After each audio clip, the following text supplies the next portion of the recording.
ايش مشكلة؟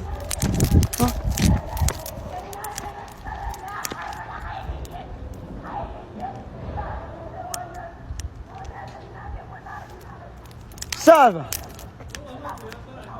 احسبه والله احسبه كلبة ثريه اخوان ايوه እዚህ ሀገር ፍጡር በነፃ ነው አንድ ብር ሳትከፍል ፍጡር ይደርሳል ኋላ ያለው ሸክሎ ከባንዝ ነው አቢቢ ችግር የለውም ፎቶ ሰርጋል المهم እዩ ፍጡሩ እንዴት እንደሚቀርብልህ እንደዚህ ነው ካሎሪ ራሱ ይቆጠርልሃል 792 ካሎሪ አለው ያ حبيبي 792 ካሎሪ አባ እኔ يمكن ኢትዮጵያ በየኖርኩት በሙሉ አልነበረኝም ይሄ ነው ያለው እዩ እርጎ ከማን 10000 ብር المهم እርጎ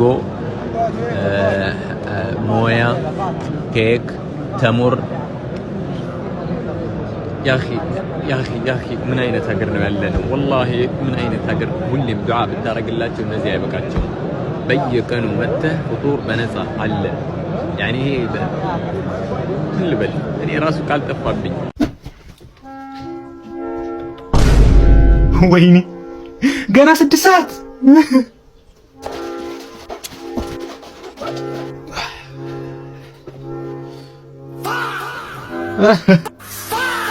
ወይኔ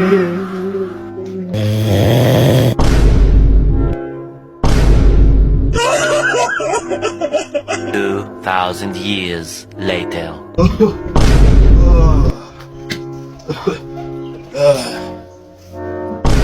Allahu Akbar አልহামዱሊላህ አፍጥር ሰዓት ደረሰ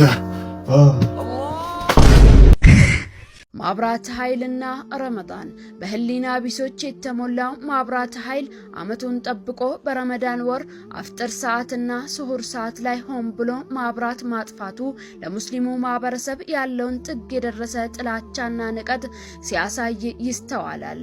የማስተዋል አእምሮ የጎደላቸው ለበታችነት ስሜት ተጠቂ የሆኑ ሰዎች ጥርቅም የሆነው ማብራት ኃይል ለሊት ሰው ተነስቶ ምግብ በሚመገብበት ሰዓት ጠብቆ ማብራት ማቋረጥ ሙስሊሙ በጾም ውሎ በደስታ ሰዓቱ በጨለማ እንዲያሳልፍ ማድረግ ፍጹም ነውር በመሆኑ ይህ በደል በሙስሊሙ ማህበረሰብ ላይ መፈጸሙ እንዲቆም የሙስሊሙ የዜግነት መብቱ እንዲከበርለት የሚመለከተው አካል መፍትሄ ሊሰጠው ይገባል። በዚህ ሰዓት ዓለም ላይ የሙስሊም ህዝቦች ብዛት በከፍተኛ ፍጥነት እያደገ መሆኑ ተነግሯል።